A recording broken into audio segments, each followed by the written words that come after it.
All right, we're gonna go ahead and get started. Actually, yep, we're gonna go ahead and get started so we make sure that we have enough time to hear Dr. Pimentel.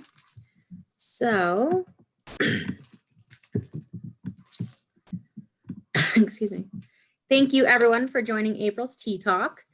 Today is actually going to be the first opportunity where we're going to try this brown bag session at noon. Usually our tea talks are had in the morning. So feel free to eat your lunch or have your tea. I'm drinking lavender mint today because it is my favorite. So for those of you that are new, our tea talks are an effort towards disability advocacy. And our guests have been able to come and strengthen our knowledge of particular subjects like the importance of employment, Alaska Shared Vision, supported decision-making agreements, civil rights, and hate crimes. My name's Crystal Blair. I am the South Central Independent Living Manager, and our guest today is Dr. Richard Pimentel. Dr. Pimentel is a nationally renowned expert on disability management, job recruitment, job retention, the Americans with Disabilities Act, and attitude change.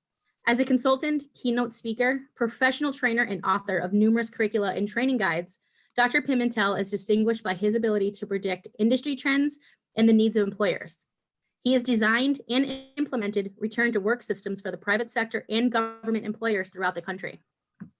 He's pioneered proactive risk management, return to work, and equal opportunity programs to generate both cost savings and enduring attitudinal changes in corporate culture. Access Alaska is proud to host Dr. Pimentel for our April's Tea Talk. So sit back, sip your tea, and let's delve into the mind of an individual who experiences a traumatic brain injury, who pioneered the way for those experiencing disabilities to fight for equal employment opportunities. Dr. Pimentel?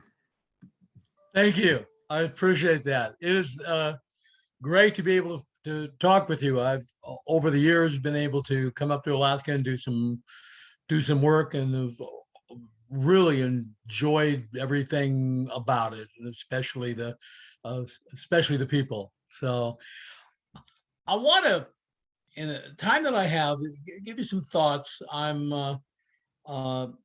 in the earliest days of the disability movement in the United States. I was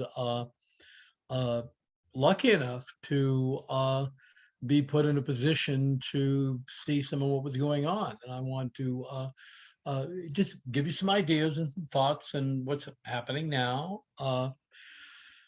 People with disabilities, they talk about having challenges. And I know that I've had challenges. I came back from Vietnam with a traumatic brain injury and significant hearing loss. But one of the lessons that I think that we've learned, and it's so important when you think about the whole concept of independent living. One of the most challenging things for a young person with a disability, and I was a young person with a disability, is the challenge of believing in yourself in a society that doesn't necessarily believe in you. When I was born, my mother had postpartum depression and believed that I actually had died at birth, and couldn't resolve the fact that I was gone in her mind and there in person, and put me in an orphanage. My grandmother spent 5 years trying to find me, practically. And when she finally did, took me to live with her. And I chose to be voluntarily mute. That means I didn't speak. I didn't speak until I was nearly 7 years old. And I was so lucky in that way, because they put me in what they called the slow classes back then, special ed now. And I didn't speak, but you know what not speaking does for you? It makes you an observer. And I observed everything. And I saw how my classmates in that class were treated, how they were discounted. how they were underestimated, how it negatively affected their own self-image. When we look at other groups that are not looked on well, when you take the way people react to you and then you turn it on to yourself, sociologists will call that internalized oppression, which means very simply that you believe the hype about you.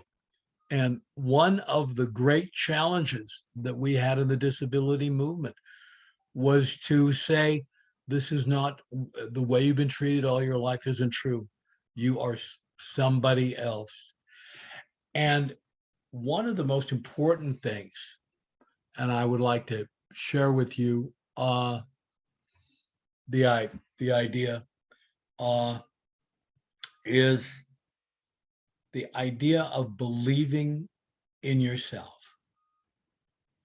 Yet there's only one way that anyone will come to believe in themselves, and that is to have someone believe in them. The most important thing that we can give anyone, and people with disabilities in this context, is to believe in them. And I think what's important, and I'll tell you a quick story. I was about 8 years old, and I was at a little supermarket, grocery store with grandma, and she was on welfare. So they had like kind of food stamp stuff. And we were in line and getting our food. And there was a man behind, kind of not a nice fellow. And he was very passive aggressive. And he looked at grandma and he said, "Will you look at that? Look at all that good food that old woman has. And I'm paying for that," because she was taking out her food stamps. He says, then he turned to my grandmother and said, "Old woman, how are you ever going to pay me back for everything that I've done for you?" My grandma said. My grandma looked at him. I was terrified. I hid behind her and said, "I'm never going to be able to pay you back. I'm never going to be able to pay society back." And then she took me. I was behind her. I was 8, and put me in front of her and put her hands on my shoulder and said, you see this young man? Someday he will pay you back. He will pay society back in ways that you cannot imagine. And at that time, I was in the slow class because I wouldn't speak in public. My grandmother believed in me. And because she believed in me, I began to believe in myself. Maybe you've heard the quote. Oliver Wendell Holmes said it. He said, "Most people go to their graves with their music still inside them." It's not that they don't have music. It's not that they can't play it. It's not that someone wouldn't listen if they did. It's that they don't think they have it, so they never looked for it because other people didn't think they have it. It's real simple. She believed in me. We who work with others, the most important thing that we can give anyone is our belief in them and our belief in who they are. Okay.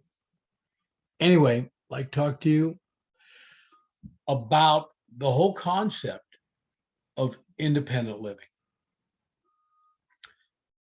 My thinking on that, there's an African saying, it's a great saying. It says, if you want to go fast, go alone. But if you want to go far, go with others. You know what that means? It means this. Wow, we go farther when we go together. I understand the concept of independent living. We went through it, but here's what I believe. I believe in interdependent living. We are all interdependent on each other. I want to go with others. But you know something? You know what independent living for me is? It's not doing everything for myself. It's independent decision making. It's my respecting your decisions. When the movie came out, they made a movie of my life story called Music Within. I don't know if any of you have ever seen it, but they were showing it in Dallas, and I got a call from the Children's Hospital, the Shriners Children's Hospital in Dallas, and said, would you come out and give a talk to all the parents and the staff there? And I thought, well, sure, I'll do that. And then they said something that scared me to death. They said, well, could you please say something profound? Wow, that'll cause you to lose some sleep. And I thought, oh, I don't anything profound. But I got there the next day, and there were the parents of all these children that were in the hospital. And many of them had disabilities or were going to have disabilities. And I thought, what am I going to say? And then it came to me. I'd like to tell you what I said, because I think it's important for everyone who works in the field, everyone who has a child with a disability, everyone who knows people with disabilities. Here's what I said. I said the shortest distance between where your child is and where they want to be is a road that is illuminated by their own dreams, not by the dreams we have for them, no matter how much we know and no matter how much we love them. Back then, the idea of letting people make decisions, because one of the things that was a burden, I think, in my day for people with disabilities is they thought I could not make decisions for myself that were going to be valid, and people had to tell me what to do. And in the end, I kind of knew what to do. One of the other things that I think is very important, when we talk to people with disabilities who've been very successful, we say, what made you successful? And you know what they say almost every time? They say, I had a parent or a guardian or somebody, and you know what they let me do? They let me do things that where I could fail. Wow. How many times have you seen, how many times have we all seen parents or people who have a young person with a disability and they just don't want to put them in any position where they could possibly fail because they think that it could not do them any good. But the truth is, the lessons of failure are very important. I have a quote: a failure that we learn from is more valuable than a success that we fail to understand. Nelson Mandela said it pretty good. You know what he said? He said, I never lose. I'm not a loser. I never lose.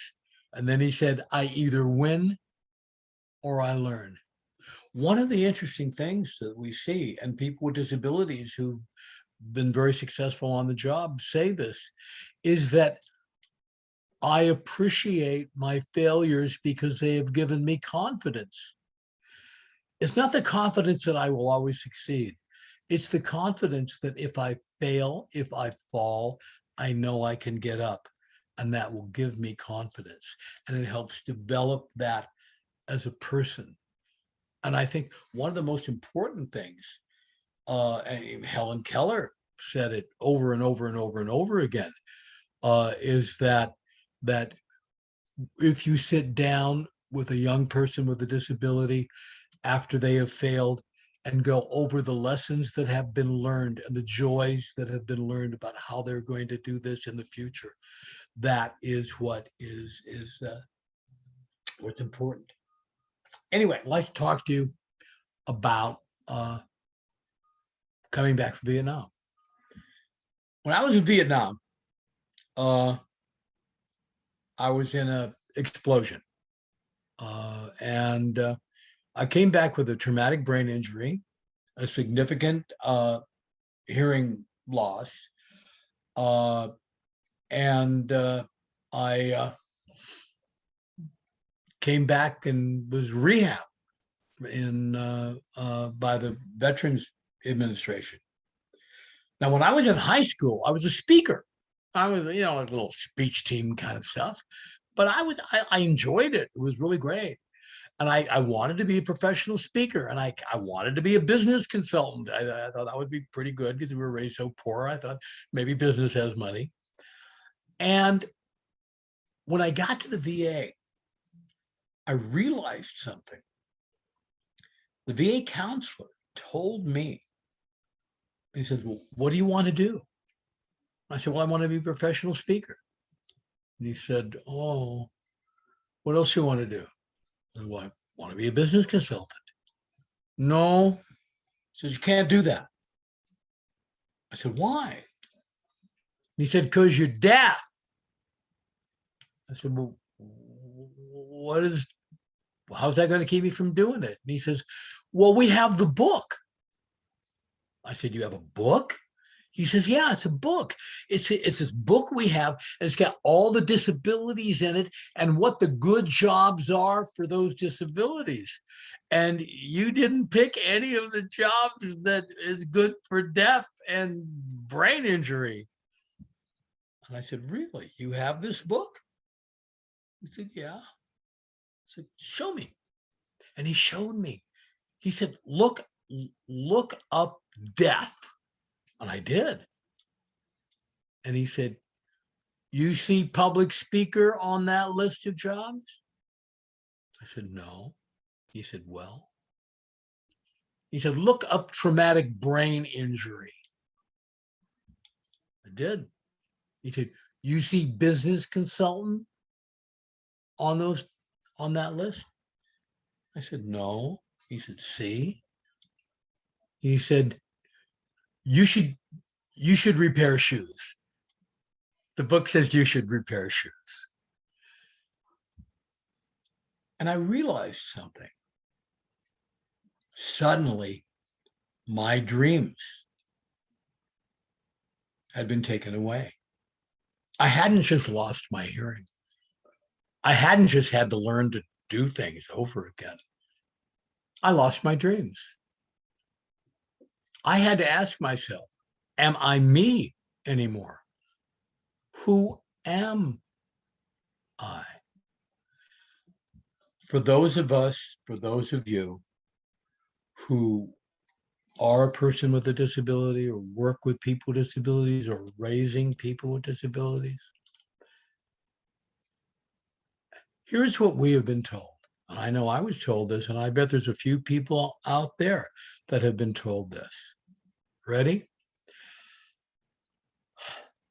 If you're disabled, you have to modify your dreams to fit your circumstances. Well, I thought about that. And the disability movement, which I decided I was going to be a part of, we're reaching a point now, and what you do and what Alaska is doing now and the independent living is so very important. It's not just being able to put a dish in the cupboard. What we need to do, we need to tell young people with disabilities and all people with disabilities, we need to tell them this. Do not change your dreams to fit your circumstances. Change your circumstances to fit your dreams. And that's part of believing in people. And that is part of believing in yourself. Okay. And when someone does that, we are more open to set personal goals and not letting other people make decisions for them. See, as I said, the key to independent living is independent decision making. Okay. I'll tell you about Art Honeyman. When I got into college, Art Honeyman was notorious in college. He had cerebral palsy. He was in a wheelchair and he couldn't move it forward and didn't have any money for an electric wheelchair at the time. So his legs, he could push the wheelchair backwards. So whenever you saw him in the hall, he'd be coming backwards at you. And his speech was nearly unintelligible and people couldn't understand him. And a remarkable thing happened. One day while he was trying to get a drink of soda at the lunch room, the cafeteria, he couldn't do it. He couldn't get the soda open. And I saw that. I walked over. I didn't know him. I said, let me open it for you. And he had straws in his shirt. I took one out and put it in the soda. I said, here you go. I said, don't talk to me. I'm deaf. I said, no one can understand you. I certainly can't understand you. I'm deaf. And I said, but I read lips. I can't read your lips. I'll get seasick. But here, have the soda. And then one of the most remarkable things in the world happened. He talked to me.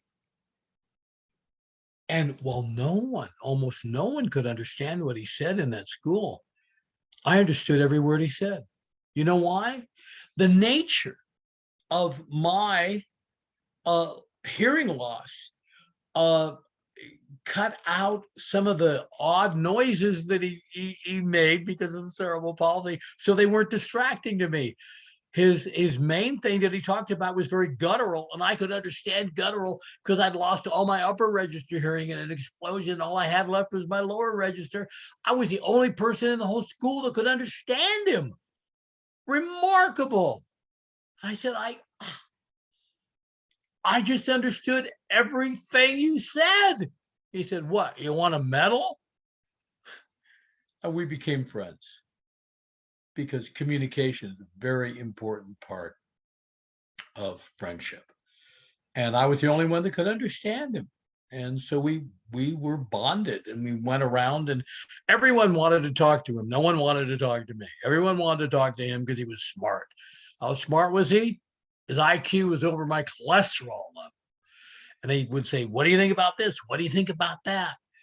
And then they turn to me and say, what did he say? And so I translate for him and tell him. And then they talk to me. I'm deaf. So I turned to Art and say, well, what did he say? And then Art would tell me. We were the strangest pair you've ever seen. And we were inseparable.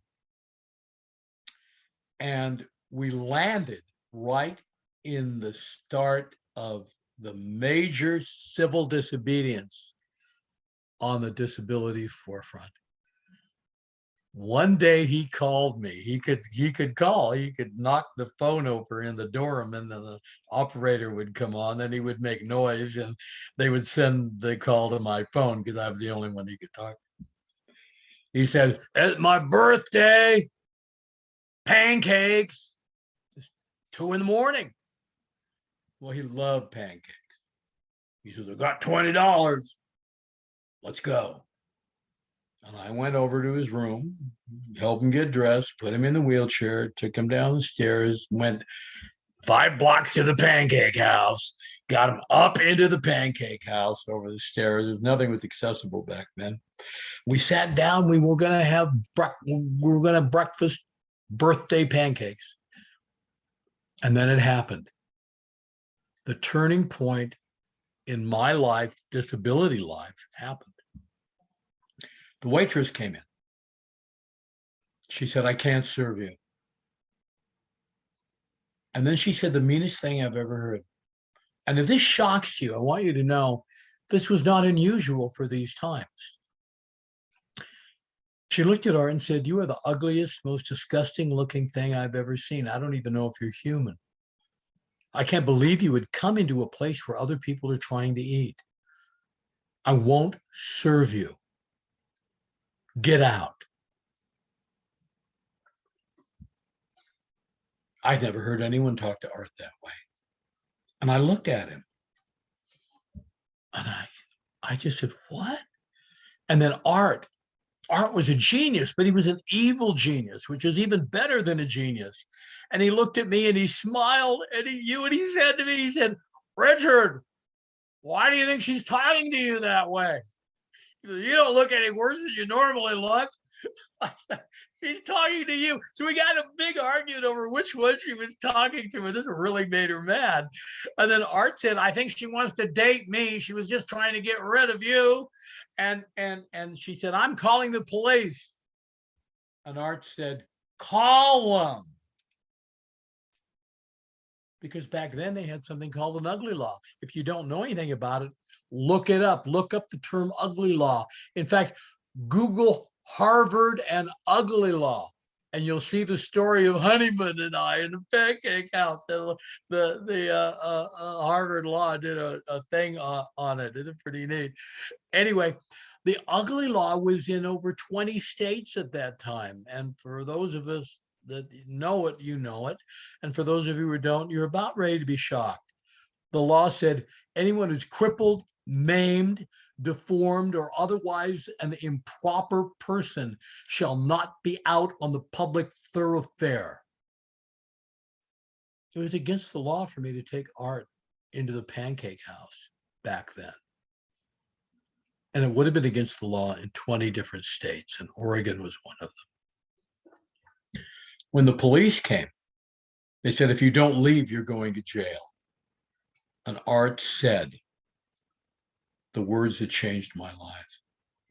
He said, I want to go to jail. And Richard wants to go to jail too. I said, no, I just wanted pancakes. Anyway, but I thought, you know something? I'm not going to have him take Art to jail alone. I said, I want to go to jail. And then we both went to jail. We wanted to go to jail because Art had cerebral palsy. And they had something called the ugly law. Years and years and years later, they passed the ADA. And Art and I decided to go back to the pancake house, that very pancake house. And when we got there was a waitress there, and she looked at Art. Her eyes got big. And she said, oh, we've been waiting for someone like you. And Art goes, we're going to jail again? And she runs up, we've got something for you. And she runs back in the back and she brings out and she puts it in front of Art. You know what it was? Because the ADA came, they didn't know what they were doing. She brought Art a Braille menu. Well, Art has a great sense of humor. He took the Braille menu and he put his fingers over the Braille menu and he looked at me and he said, Richard. I said, yeah. He said, if you give a Braille menu to someone with cerebral palsy, does it make him dyslexic? I said, I think it does. Call the police. Anyway, bottom line, the world has changed. And now we're in a wonderful place. What is that? Well, disabilities are not something to overcome. When we train and work with young people with disabilities, we put together a program for attitudes towards yourself if you're a person with a disability. Uh, there is something to learn from. There are lessons. And when we talk to young people with disabilities, we ask them an interesting question. It's this: what have you learned from your disability? What superpower has your disability given you? Now, these are people, kids in high school and some of the later grades in grade school. You know what they'll say? Let me tell you what they'll say. They never would have said it in my day. They say it gives me confidence. And they got it. You know why they got it? They realized that they can have a difficult time doing something, but if they stick at it, if they fall and they get up again, they have confidence. Not that they won't fail, they have confidence that they won't quit. Creativity. For those of you who have a disability, and for those of you who work with people with disabilities and know them and love them, wow, creativity. You know, one of the lines that one of the people with disabilities gave us, I thought was a brilliant line. The person says that that that dis when it comes to disability, says disability gives you the genius of creativity based on necessity. Wow. Think about that. Creativity. You know, people with disabilities who have to get very creative to get things done. Yep. By the way, if you're an employer, you want someone with confidence, you want someone with creativity, you want someone who can plan. If you're a person with a disability, you know this very well. And if you work with people with disabilities, planning is so important. You got to plan ahead. Just because they tell you it's accessible doesn't mean it is. Plan ahead. You know what the young people also say? Empathy. It gives me empathy. It allows me also to advocate for myself. And because I advocate for myself, I can advocate for others. If you take the disability out of it for a second and say, hey, you're an employer? Would you like to hire someone today with confidence, creativity, planning, empathy, and flexibility? Is that a good thing? Wow. Doesn't mean that everyone with a disability has that, but it can be a coach. It can be a teacher. People can learn from that. You know what Art said to me one time? He said, I may not be able to stand, but it doesn't mean that I cannot stand up for myself. And it doesn't mean that I cannot stand up for others. One of the most important things that I believe is that, and I see this during a time when I was brought up in the field, it didn't exist. People with disabilities are demanding the right to make decisions for themselves, to be heard. And we have to stop, and people have to stop, not just saying, I don't want you because you can't do this, you can't do that, but stop assuming that having a disability means you can't do other things. And in the end, I think it is vital that that people with disabilities be able to find their music, find out what that is, and be a part of inclusion. Now we're beginning to hear this word more and more with employers. There was a time years ago when we would ask employers to hire people with disabilities just to hire them, you know, so you could be like a good employer, a good person. But now employers are saying what we always needed to hear and wanted to hear. It's that I want people with disabilities because they bring something to the table that makes my organization better. My people feel prouder of my organization and to work for them because of this too.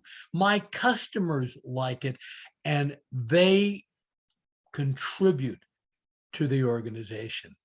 Yet we still have an impasse. And the impasse is this. Many employers are afraid to talk about a disability in the interview. They think they're going to get in trouble with ADA, where you can't just ask about stuff willy-nilly. But if something is obvious and you want to know how someone's going to do a job, you're more than welcome to talk about that and ask about that and get the answer to it. In fact, the EEOC, Equal Employment Opportunity Commission, they even have a name for it. It's called the interactive communication process. One of the things I want to share with you is that in the area of employment, we don't need to change employers' attitudes towards people with disabilities. We need to change employers' attitudes about their own abilities to supervise them and work with them and communicate with them. And people with disabilities need to change, if they do need to change, their attitude about talking about the disability, because today versus yesterday, it's nothing to be ashamed of. Though there are many people my age with a disability who were raised to be ashamed of it, so didn't want to talk. Yet bringing up the disability becomes a very important part of the interview. I'd just like to tell you, you may have noticed that I, don't have a right hand, or I am in a wheelchair, or I am blind, or I'm whatever. You may be wondering how I'm going to do the job. You may be wondering how I'm going to do this part of the job or that. Let me explain it to you. Let me show you. And if you do that in the interview, you know what that means? It means statistically, and we've seen this with the best job developers in the world, that if you do that, if you bring it up, first of all, it's a huge relief to the employer, because the employer is afraid to ask, but the employer definitely is wondering. But if you bring it up, suddenly they can talk. Well, how do you do that? Oh, you have something that'll work with that? Well, that's really interesting. Bottom line, you've started communication, and that becomes so very, very important. We have something, and we're getting it to you good folks, and there's no charge for it. And I want anyone who wants it, and get as many as you want, print them out, do whatever you need to do. We wrote a piece not too long ago, and it's called the Art of Disclosing Your Disability in an Interview. It's when, how, why. And if people follow that, you can teach it as a course to the people that you're working with, or you can give it to someone who needs it, or use it yourself if you're a person with a disability. By being able to do that effectively, you increase your chances of being offered a job by a factor of 4. You're 4 times more likely to be offered the job than if you don't say anything at all.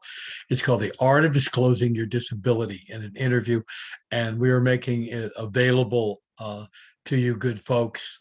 We'll figure out how to do that, and there's no charge for it. Make 1 million copies and hand it out to anyone you want, please. We have to effectively, we have to effectively do that. Well, I'll tell you, there's a couple stories, and we'll open up for some questions. Communication is so vital that in the end, it's not just getting hired, it's being on the job and effectively communicating on the job. And some employers are more than a little skittish about certain kinds of disabilities. It seems like many of the traditional kinds of ones they imagine, someone's in a wheelchair, someone's blind, sensory, physical, they can kind of deal with that. But some of the emotion, some of that, they have trouble with that. I want to tell you just a couple stories, if I can. One, I'll tell you a story about, I'm an old vet, and we're doing a big thing in Washington in June about employment, hiring, veterans with disabilities. There's a lot of veterans with disabilities, a lot of veterans with hearing disabilities too. Anyway, we were at a big company that hired lots and lots of veterans. And one of the things that we were getting with the veterans is post-traumatic stress. Some of you may be familiar with that. And they were having a real problem with that, in that the supervisors didn't know what to say about it, and the veterans didn't want to talk about it. And if there was a problem on the job, many times that job wouldn't last. And we brought two groups together. We brought in supervisors all by themselves. And I asked this question: do any of you have an employee that you think has a disability, and it's affecting their job in a negative way, but you are reluctant to bring it up to them and talk to them about that? What do you think I got? About 80% of the people raised their hands yes. They didn't want to talk about it.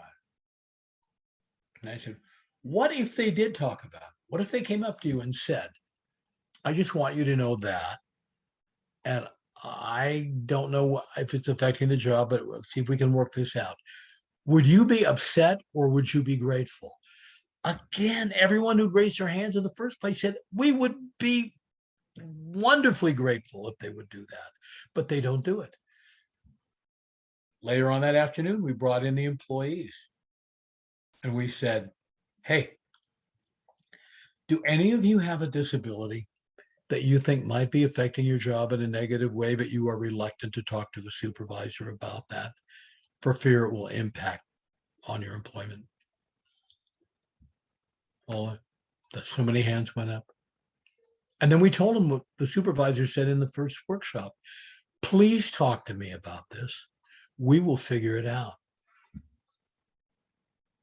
Then we brought everyone together. We didn't say who was who, that would be wrong, but we just said what happened. And please consider talking to each other about this. We got the report back that jobs were saved, people were discussing things were working out. Communication is so very important because that's what accommodation is about. It's the interactive communication process. It's my saying, what can I do to help you be the best employee that you can possibly be? And the employee saying, let me tell you about this. Let me tell you about a little kid. This is my favorite story in the world. We were working, I don't know if you've ever heard about this. It was a Marriott jobs program. They work with young people with disabilities and help them get jobs. And we were working with these high school kids. And we had one kid that just couldn't get a job. He had his demeanor was a little awkward, and the employer didn't feel comfortable hiring. And he came to us one day. Yeah, I liked him a lot, but we were wondering whether he was ever going to get a job. We had sent him to about 5 interviews, and these were employers that were willing to hire. And he sat down and he said, I figured out how to get a job. I said, how? He said, I got a card, made a card. Dad gave me money, made a card. Going to give the card to the employer. Employer's going to read the card. The employer's going to say, you're hired. I said, really? I want to see this card. I said, I do this for a living. I don't know about a card like that. I want to see this card. He said, well, I'll show you the card, but you'll want to hire me when you see it. I just want to warn you. I said, okay, show me the card. Handed me the card. I thought I knew everything till I read the card. My eyes got so big. You know what that card said? Here's what it said. Best employee you will ever have. Some assembly required. And then he would look at the employer and say, you look to me like someone who wouldn't be afraid of a little assembly. What do you think? He actually went and did it and got 5 job offers that week. Communication is so very, very important. And not just in a humorous way. Communication on the job to keep the job is so important too. We had a young lady who was hard of hearing. And I don't know how many of you are, or whether you know people who are, but guess what? People will talk to her at work and she will say this. What? What did you say? Could you repeat that? And she says she came to me and said, I think I'm going to have to quit my job because the reaction is so bad. I said, well, what do they say when you say what? Could you repeat that? Well, for those of you who are hard of hearing, and for those of you who do this or know people who are, this won't be of no surprise to you. You know what they would say? Never mind. It's not important. Wow. I said, what do you hear when they say, never mind, it's not important? She said, they're telling me, never mind. You're not important. And then I don't want to talk to them anymore. And I think I'm going to have to quit. There's no solution. There is. And we put it together. And she went out and did it the next day. Not a single problem after that. What do you think we did? What do you think this wonderful young lady did? She went to everyone that she'd been asking to repeat stuff and say, you know, sometimes when you say something I don't hear and I want you to repeat it, I said, would you please repeat that? I'll say, what did you say? And I want you to know why I do that. You're important. And what you say to me is very important. And I want to make sure that I hear it. And sometimes I don't. And so I just want to make sure. And that's why I'm asking. It's not to bother you. It's because you're important. And I want to hear what you have to say. She went to every single, and she also was in school. So she went to employer and she went to all of her teachers and did that. Okay. Guess what? Not a problem after that. Communication. Disability is something that we can express, talk about, and work together. Remember, you want to go fast? Go alone. You want to go far? Go with others.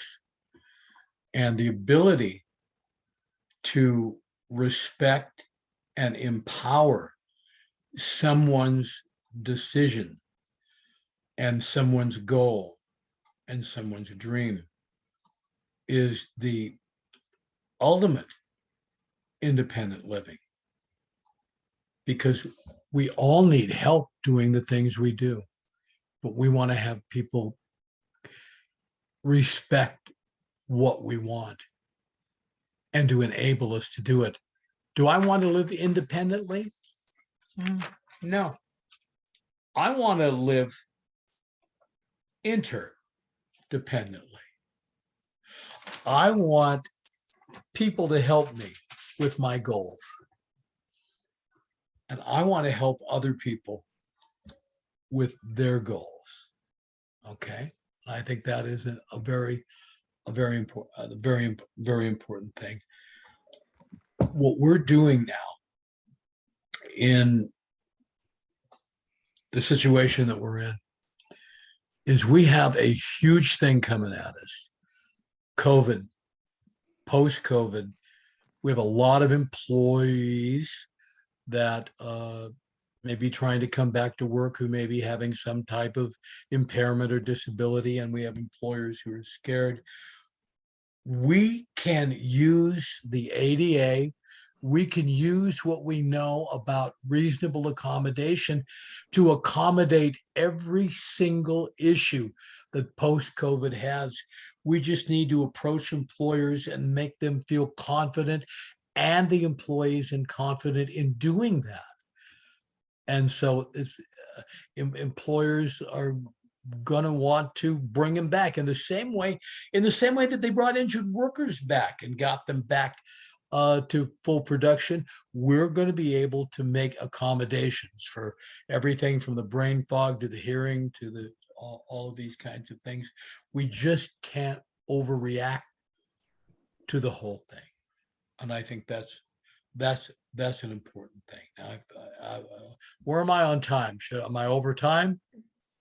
We're actually, so we do have a couple of questions, if you're okay with Well, answering a couple questions now. let me go with some questions, and then I will hang here in here as long as you want to hang in here. How's that? Okay.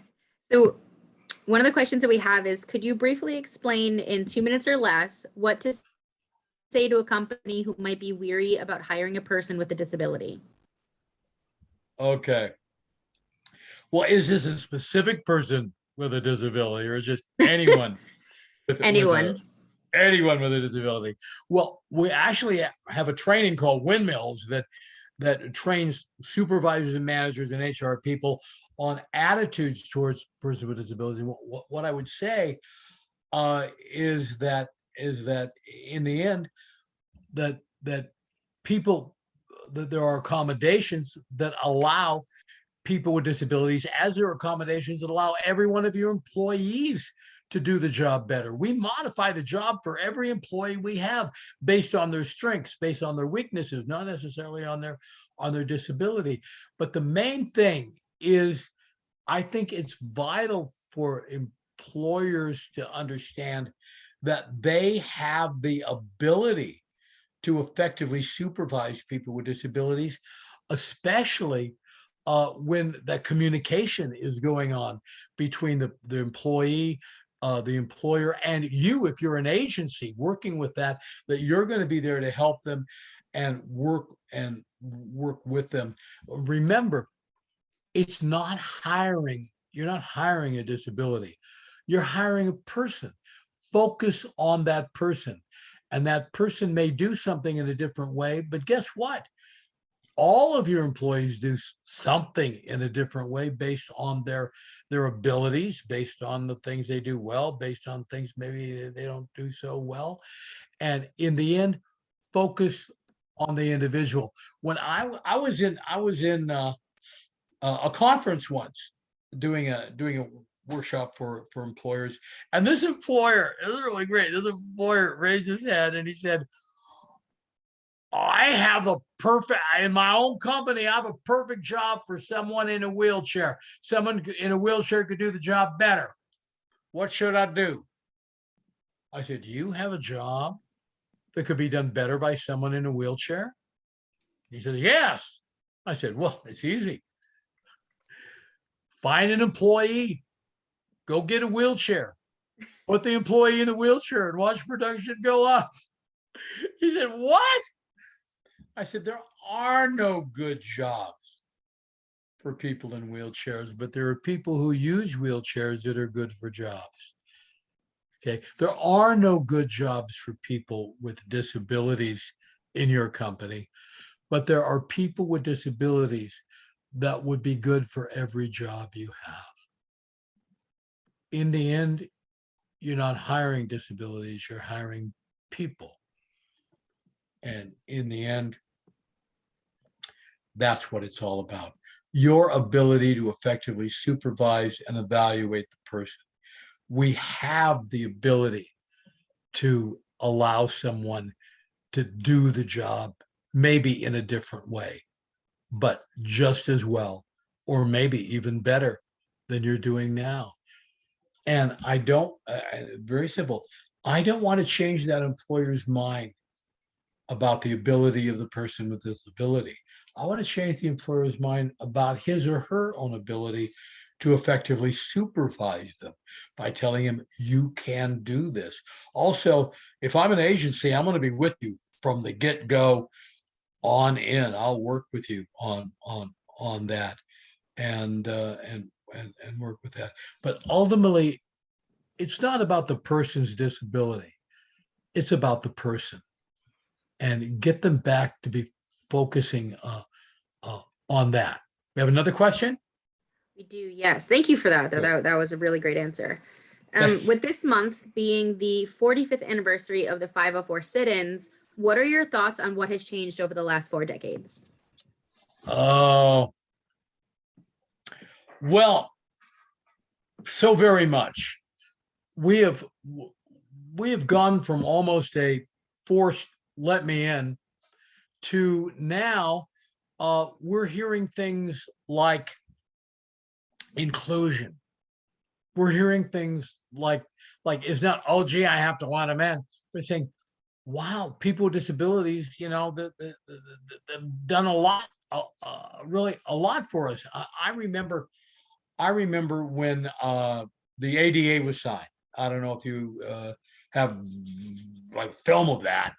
And the president was there, and Evan Kemp was there, and all the key people were there, and Justin Dart, of course, and Evan Kemp was the chair of the EEOC at the time. And right after the signing, I went in to the EEOC, and I was in his office. We were talking, and there was a knock at the door, and the secretary came in and said, "We have reporters. They want to ask you a question." Remember, the ADA just been signed. And a reporter came in, and I said, "I'll get up, I'll leave." He says, "No, no, no, stay." And I stayed. Reporter says, "Now that the ADA has been signed, people with disabilities are not going to have any problems anymore, right?" And Evan laughed. That was so funny. This is the man who did the initial investment in Invacare. So I mean, Evan is big time. And you know what Evan said? And I wouldn't mind saying this to any employer in the country. A lot of people think the ADA is a trampoline, that people with disabilities will get on it and bounce and bounce and bounce and go high up in the organization. But it's not a trampoline. You know what it is? It's a safety net.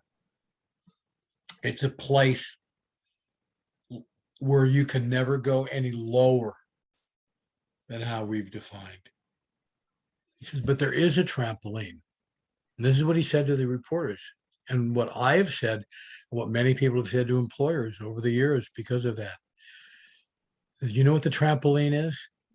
The trampoline is your supervisors, your managers, your human resource staff.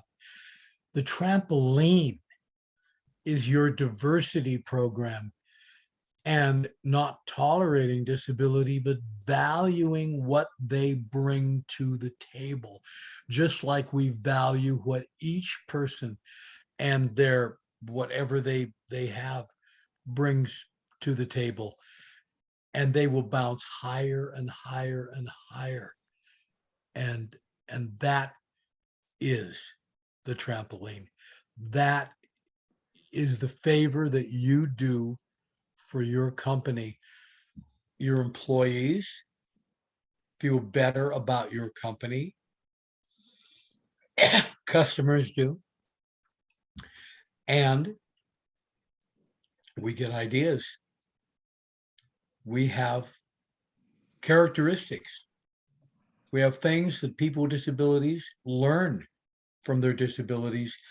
And like every other person you have, coming from every ethnicity, race, gender, whatever, they bring their own perspective, their own ideas, their own value to your organization that makes the organization more valuable. And that is why you should consider people with disabilities. Remember, the functional word in the term people with disabilities is the word people. And think about that. So it's never making a decision based only on a disability. It's making a decision on the person with the disability. And that ultimately is the independence that we're looking for. I want to be hired because of who I am, not what I have. Thank you. Thank you very much. So we are actually at our time. So I do want Oh, to thank you. I know, trust me, I'm sure everyone here can continue listening. You actually have a way with telling your stories that just actually brings people in, and it has been amazing just listening to you. So could someone stay for about 3 minutes?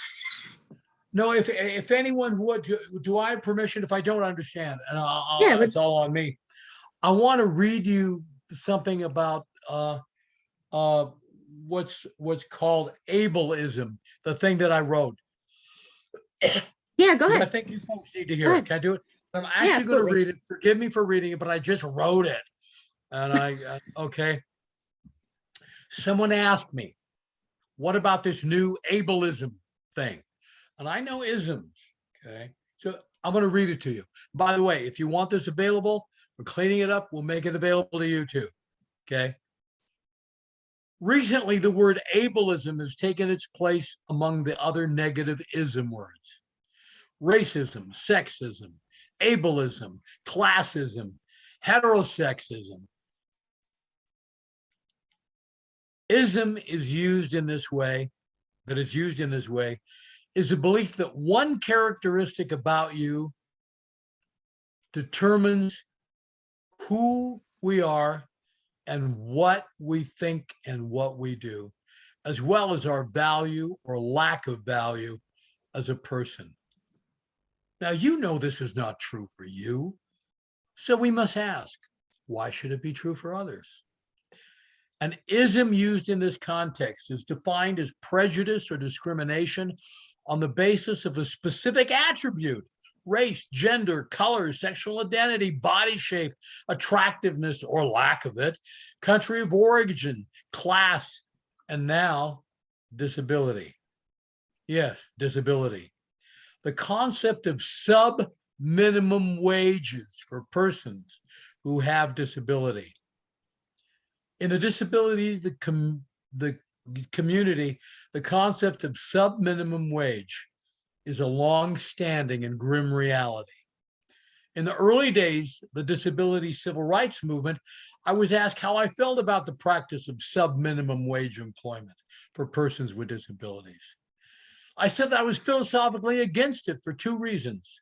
The first reason is that employers can and do make changes and accommodations in jobs that allow persons with disabilities to productively perform the essential functions of the job. If an employer does not accommodate an employee who's qualified, then should the employee be paid less for not producing? Or should the supervisor be paid less for not accommodating? My second reason for objecting to the sub-minimum wages has nothing to do with the law, nothing to do with the ADAAA. I am against the concept, okay, of sub-minimum wage because I am against the practice of ableism, because it reinforces the wrongful concept of persons with disabilities being of lesser value. And more importantly, I believe there should be no sub-minimum wage because I have never met a sub-minimum person.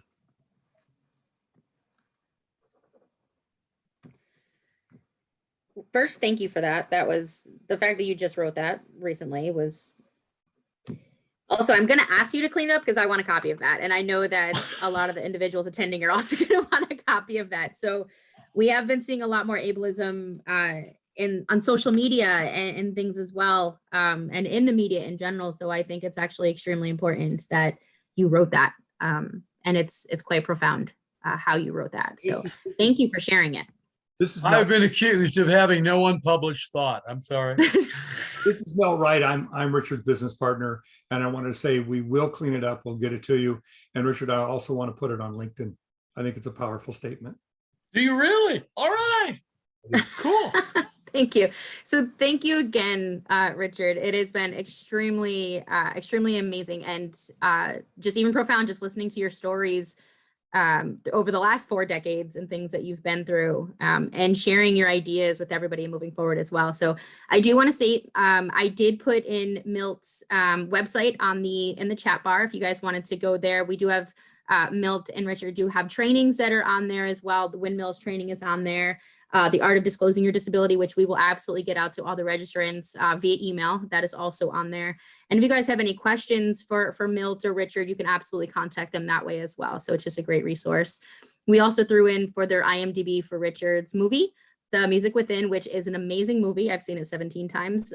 Okay, that's a lie. It was 18 times. It's actually a really good movie. So feel free to take a look at that. And if anybody has any questions moving forward, you can also reach out to us for any questions as well. So again, thank you so much for being here, Richard. And for those who are, like I said, new to Tea Talk, we will be back in May. We'll be talking to Christy Lent, Miss Wheelchair Alaska, on travel with disability. So feel free to join us at any time. Thanks again, everyone, for attending. Thank you. Oh, sorry. One more quick thing I did forget. So every Tea Talk, we do choose a couple of individuals to get a door prize for attending our Tea Talk. So please look for an email from myself if you are one of our lucky winners for a Tea Talk prize, and we will get that right out to you guys. Have a great rest of your day.